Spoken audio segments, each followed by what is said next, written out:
안녕하세요. 파타야 망고TV입니다. 2020년 4월 9일 태국 사건 사고와 코로나19 관련 소식입니다.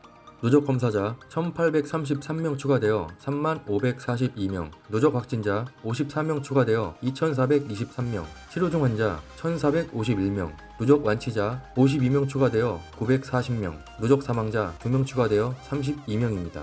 4월 9일 이후 새롭게 폐쇄 발표가 된 지역 3곳입니다. 나콘 파눔주가 폐쇄됩니다. 기간은 4월 13일부터 추후 공지 때까지라고 합니다. 팡하주의 코야오야이 섬이 폐쇄됩니다. 상점, 식당, 편의점이 20시부터 05시까지 영업 금지라고 합니다.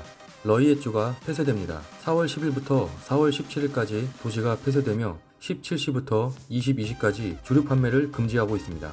현재 태국 내 폐쇄 지역 14개 주가 발표되어 알려드립니다. 방콕에서 4월 10일부터 4월 20일까지 주류 판매가 금지됩니다. 상점, 식당, 편의점은 22시부터 04시까지 영업 금지입니다. 페차분 주에서도 4월 9일부터 4월 18일까지 주류 판매를 금지시켰습니다.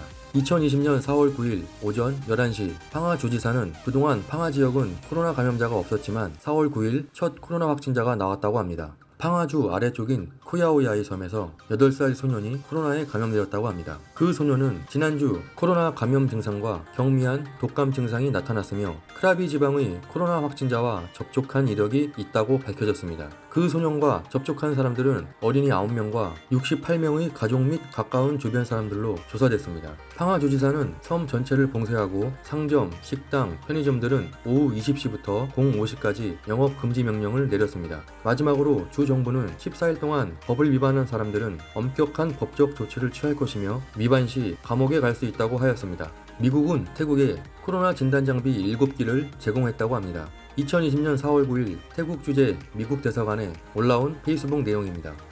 미국은 7개의 코로나 진단 장비를 태국 질병통제예방센터 CDC에 제공하였고 메솥병원 의료진에게 장비의 사용 훈련 및 노하우를 전수하였습니다. 기존에는 태국에서 감염 여부를 판단할 때 2일 정도 소요되었지만 이 장비를 이용하면 4시간 이내에 감염 여부를 판단할 수 있습니다.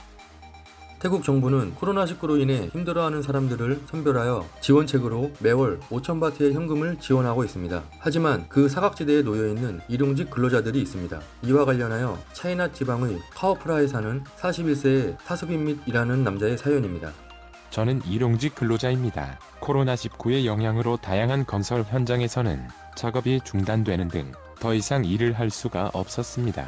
매일 일이 끝나면 입금을 받는 일용직이었던 저는 정부에서 지정한 생활보조금 지급 자격에는 포함되지 않습니다. 저희 같은 일용직 노동자들에게는 지원을 하지 않고 있습니다. 그럼 저희 같은 일용직 근로자들은 대체 어떻게 하루하루를 살아야 하는지 물어보고 싶습니다. 그는 오늘도 먹을 음식을 위해 그물로 물고기를 잡고 있습니다. 다음은 태국 내 사건 사고 소식입니다.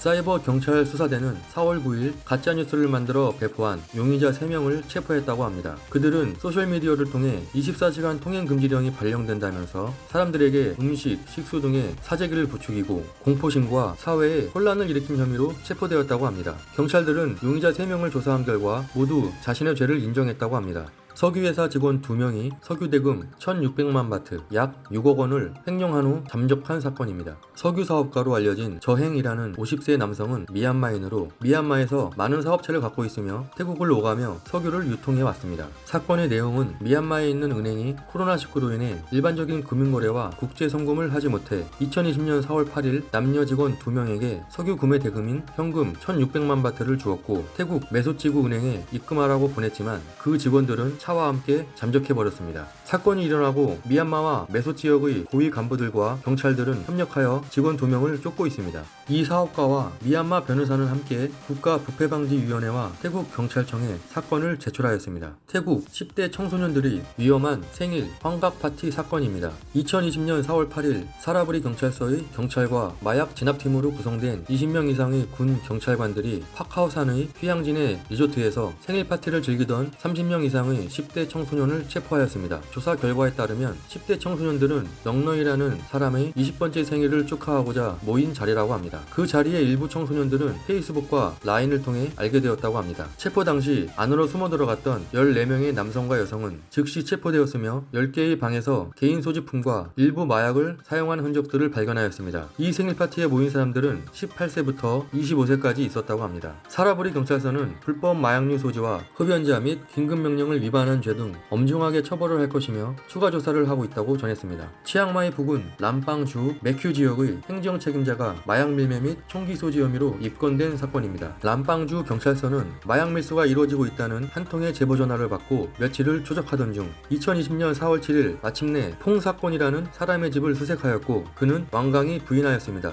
조사해보니 그는 매큐 지역의 최고 행정 책임자로 밝혀졌으며 집 전체를 수색하던 중 침실에서 암페타민 2정을 발견하고 추가 자백으로 그의 픽업 트럭에서 63개의 암페타민과 산탄총을 발견할 수 있었습니다. 그는 초기 조사에서 순순히 자백을 하였고 마약은 같이 근무하는 부하 직원에 의해 받았으며 마약 사용과 판매 그리고 불법 총기 소지 혐의까지 받고 있습니다. 태국 정부는 마약 관련 범죄를 중범죄로 인식하고 엄격한 구형을 내리기로 알려져 있습니다. 저희 망고TV의 태국 코로나19 관련 소식은 계속됩니다. 구독과 좋아요 부탁드립니다. 지금까지 파타야 망고TV였습니다. 감사합니다.